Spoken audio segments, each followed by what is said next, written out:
The sound of my boots echoed first, sharp, precise, a rhythm meant to command silence. The courtroom was already tense before I entered, but when the door opened and I stepped through in full military uniform, the air shifted, like someone had drawn a blade across the surface of calm water. Her chuckle came next, soft, mocking. My wife leaned back in her chair, arms folded, lips curved into something cruelly familiar. Her mother smirked beside her. "Just a costume," she whispered loud enough for the front row to hear. I didn't look at them, not yet. The judge's gaze caught mine. His face went pale. His gavel trembled in his hand before it fell against the desk with a hollow knock. "My God," he whispered, "is that really him?" The murmurs began then, rippling through the courtroom like fire across dry leaves. Everyone turned. Everyone stared.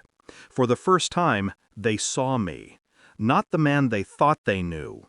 Not the quiet husband she mocked. Not the fool standing behind her reputation. They saw the truth dressed in honor. And she finally realized what she had done. It started with a message. One of those meaningless, careless mistakes that ruin lives.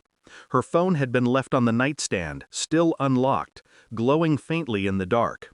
I wasn't looking for it. I never had to. But sometimes the truth wants to be found. A man's name I didn't recognize. A string of messages dripping with familiarity. Words that used to belong to me. Now hollow, recycled, directed elsewhere. He called her my brave girl. She replied with a heart. That was all it took. The room felt smaller after that. Every sound became suspicious. The whisper of fabric when she moved, the soft hum of her phone charging, even the rhythm of her breathing as she slept beside me. I stared at the ceiling until morning, thinking of every moment I had trusted her, every lie I must have missed.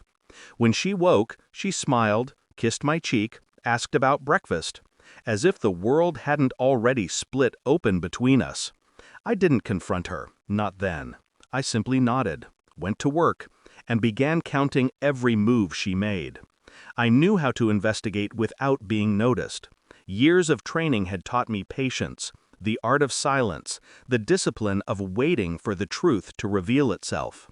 I checked the car's GPS logs, repeated destinations that didn't match her explanations. A private clinic, twice. A hotel once, during the week she said she was with her mother. Then the photographs. I installed a small camera inside the dashboard, a lens no bigger than a pin. She smiled into it once, when she thought she was alone, touching her hair the way she used to before meeting me. But the passenger seat wasn't empty that day. He was younger, confident in the way only men who steal from others are. I watched him touch her hand. She didn't pull away. That night she came home late, said there was traffic. I asked if she was tired. She said she wasn't. She didn't notice my heartbeat had gone completely silent. I started recording every word she said after that. Not to use it against her, but to remember the tone, the ease of her lies. When I requested DNA tests, I did it under protocol, part of a military medical renewal, I told her. She laughed. "You're so by the book," she signed without reading. The sample went to a private lab. Not for me. For the child, she said, was ours. The envelope arrived on a Thursday. Plain, ordinary, the kind of thing that holds everything a man needs to destroy or to free himself. I sat at my desk for a long time before opening it. It didn't take much to read it, just one line. Probability of paternity, 0.00%. I didn't move, didn't breathe. Only the clock ticked. Each second a nail sealing something shut inside me.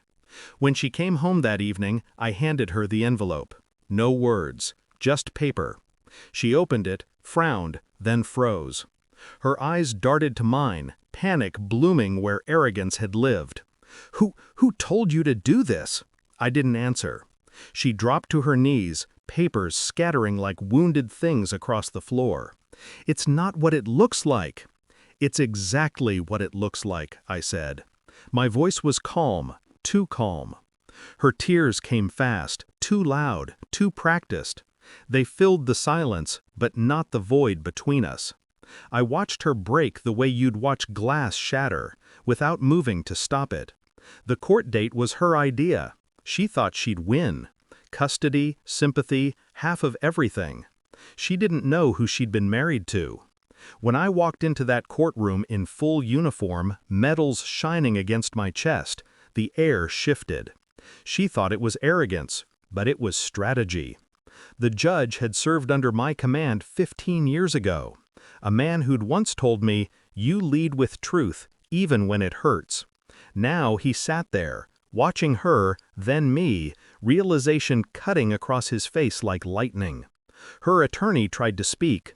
The judge silenced him with a gesture. He read the evidence I'd submitted, the lab reports, the recordings, the photographs. Every page, every timestamp, methodically verified. When her voice trembled, it wasn't from guilt. It was from the understanding that there was nowhere left to hide. Her mother tried to interrupt. The judge's gavel came down hard. "Sit down," he said, his voice cracking.